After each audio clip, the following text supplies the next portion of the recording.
Alright guys, I missed part B of the question there. So, write a pseudocode statement to change the corrected algorithm. So again, we have to assume the corrections have been made and fixed. To output all the numbers between 100 and 200 inclusive. You do not need to rewrite the whole algorithm.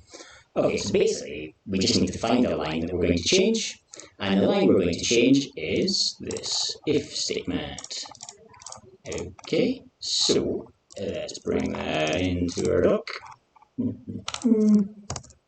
That didn't work. Anyway, so it's going to be if number is greater than 100. So if number is greater than 100. Now we've already made a correction, and the correction was greater than equal to 100.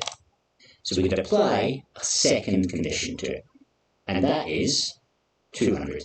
Now notice it says inclusive, and this is, again, I've said this a few times in this exam, this is a common way they get to mess with you a little bit, because it's a common thing that happens in programming, that people mess up the inclusive and not inclusive. So if the number is greater than or equal to 100, and the number is less than or equal to 200, and that's going to be our new if statement.